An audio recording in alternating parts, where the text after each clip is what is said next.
Good morning दोस्तों। आज फिर मैं एक नया टॉपिक के साथ आपके पास। आज का टॉपिक है इन्फ्लेशन। सबसे पहले मैं एक छोटा सा ब्रीफ देना चाहता हूँ। इन्फ्लेशन एक्चुअली हमारे इकोनॉमी का एक बहुत इम्पोर्टेंट टर्म्स है और वो हमारा इकोनॉमी ही नहीं, हमारे लाइफ पर भी बहुत बड़ा इफेक्ट करता है। हम पर्सनल फाइनेंस करते हैं ना, उसके लिए ये बहुत बड़ी वैल्यू क्रिएट करता है और वैल्यू डिस्ट्रॉय भी करता है। अगर हम इन्फ्लेशन को समझ जाए कि इन्फ्लेशन होता क्या है, तो मैं बहुत अच्छा से आप अपने बजट को या अपने फ्यूचर प्लानिंग को डेवलप कर सकते हैं। तो इसको समझने के लिए मैं एक छोटा सा एग्जांपल देता हूँ। राम और श्याम दो दोस्त थे।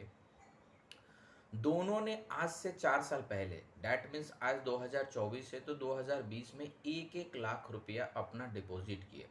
राम थोड़ा सा ऑर्थोडॉक्स और मे बी ये कह सकते हैं कि थोड़ा ट्रेडिशनल थिंकिंग का है, रिस्क कम लेने वाला था, तो इसलिए उसने फिक्स डिपॉजिट में किया जिसका रेट ऑफ इंटरेस्ट था 7% पर एनम। और श्याम ने उसको म्यूचुअल फंड और इक्विटी में अपना इन्वेस्टमेंट किया जहां पर एवरेज रेट ऑफ रिटर्न उसे दिखा 16%। अब आप देख सकते हैं कि ये 4 साल में आज 2024 में दोनों का क्या वैल्यू है। तो राम का टोटल इन्वेस्टमेंट वैल्यू हो गई है 1,31,000। डैट मीन टोटल एवरेज 31% की ग्रोथ पर आज राम बैठा हुआ है 4 साल में। लेकिन श्याम का सोचिए, क्योंकि उसने तो 16% इंटरेस्ट रेट के हिसाब से डाला है, तो उसकी वैल्यू हो गई है 1,81,000। सोचिए, केवल 4 साल में 50,000 की डिफरेंस हो गई। और दोनों की अगर रिटर्न की बात करें, डैट मीन्स राम ने 31,000 रुपया रिटर्न किया और श्याम ने 81,000 रुपीज़ भले अर्न किया। This is only for 4 year. ये केवल 4 साल की है।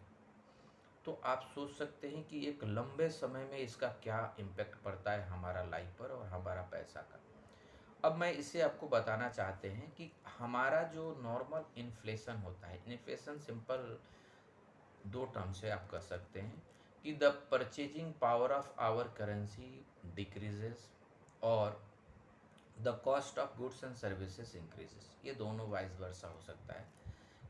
इन्फ्लेशन का मतलब हुआ कि हमारा जो प्राइस है प्रोडक्ट का या सर्विसेज का वो बढ़ गया। और दूसरा टर्म में ये आप कह सकते हैं कि जो हमारा पैसा के परचेजिंग पावर है वो घट गई। कैसे ऐसे हुआ, तो मैं आपको बताना चाहता हूँ। अगर आप कोई भी चीज़ 2 साल पहले जो खरीदते थे, क्या आज सेम प्राइस में आप खरीद रहे हैं? नहीं, उसका दाम बढ़ा हुआ है। इसी को तो इन्फ्लेशन कहते हैं। तो फिर हम समझना चाहते हैं कि इन्फ्लेशन कितने तरह का होता है। तो इन्फ्लेशन दो तरह का होता है। पहला इन्फ्लेशन होता है cost push inflation. Cost push inflation में क्या होता है कि जब कोई भी सामान का जो रॉ मटेरियल यूज करके कोई प्रोडक्ट बनाया जाता है, उसकी दाम अगर बढ़ जाए तो हमारा प्रोडक्ट का दाम बढ़ेगा, फाइनली देन प्राइस भी बढ़ जाएगी। एग्जाम्पल के तौर पर मैं बताना चाहता हूँ कि मान लीजिए किसी के घर में दाल चावल सब्जी बन रही है और एक प्लेट का कीमत है 100 रुपीज़।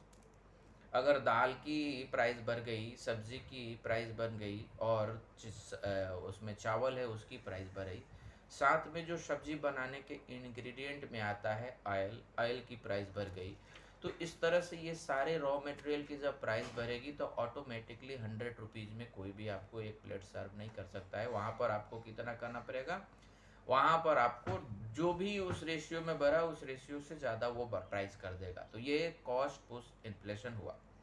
अब हम जानते हैं दूसरा तरह का इन्फ्लेशन, डिमांड पुश इन्फ्लेशन।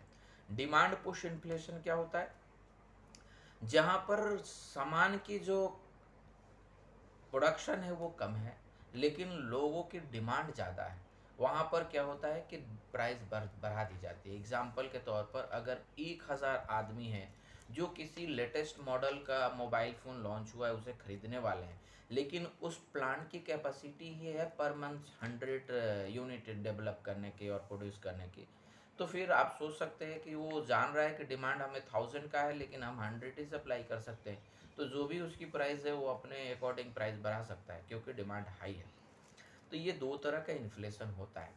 अब हम ये जानना चाहते हैं कि इन्फ्लेशन से कंट्रोल कैसे किया जाता है। इन्फ्लेशन को कंट्रोल करने के लिए हर देश में एक सेंट्रल बैंक होता है। सेंट्रल बैंक जैसे हमारे यहाँ इंडिया में आरबीआई है, तो इसमें 2-3 पॉइंट है जिससे वो इन्फ्लेशन बढ़ाता भी है या कम भी करता है। अब आप जानना चाहते हैं कि इन्फ्लेशन ज़रूरी क्यों है और इन्फ्लेशन कितना रहना चाहिए।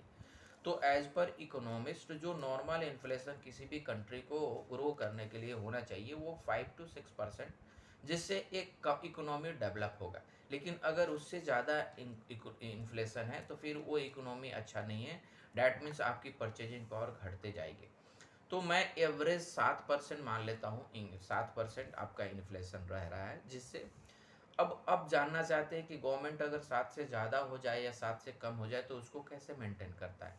तो गवर्नमेंट के पास कुछ लिमिटेड रिसोर्स है, जैसे वो अपना मनी प्रिंट कर देगा। जब मनी सप्लाई मार्केट में बढ़ा देगा तो इन्फ्लेशन बढ़ जाएगी।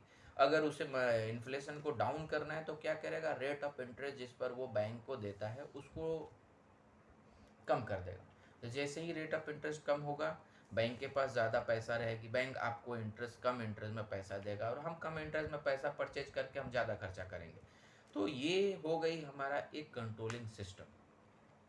इससे क्या होता है कि इन्फ्लेशन को कंट्रोल किया जाता है। अगर ज़्यादा है, इन्फ्लेशन ज़्यादा भी हो गया वो भी ख़राब है, और नहीं भी रहे तो भी ख़राब है, क्योंकि इकोनॉमी को डेवलप करने के लिए 5 से 6% इन्फ्लेशन होता है। तो वहाँ पर इकोनॉमी बहुत अच्छी स्मूथली ग्रो करता है। और हम इंडिया एक डेवलपिंग कंट्री है, यहाँ पर तो इन्फ्लेशन ज़रूरी है थोड़ा सा। अब हम जानना चाहते हैं कि मान लीजिए इन्फ्लेशन 6 to 7% हमारा नॉर्मल इंडिया में चल रहा है, ज़्यादा ही है।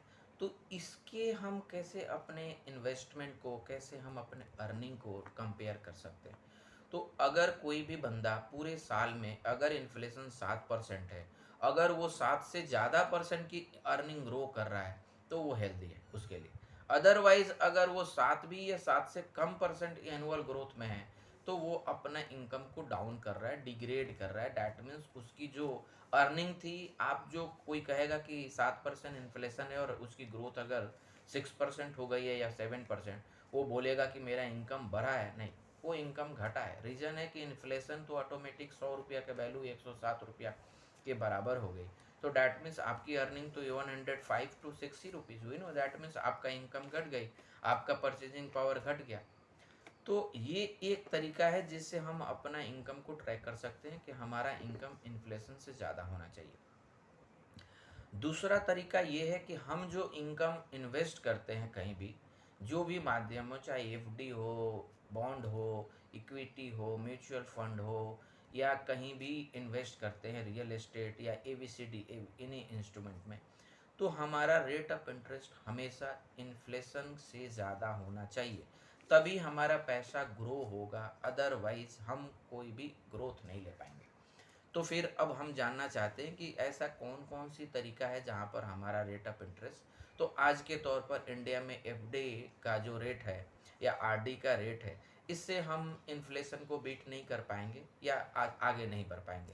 तो डैट मीन्स हमें वो पार्ट छोड़कर हमें मैक्सिमम अपना इन्वेस्टमेंट अपने रिस्क एपेटाइट के तहत से, अपना एज के हिसाब से हमको मैक्सिमम इक्विटी और म्यूचुअल फंड रियल एस्टेट में इन्वेस्ट करना पड़ेगा, जिससे हमारा ग्रोथ आगे होगा।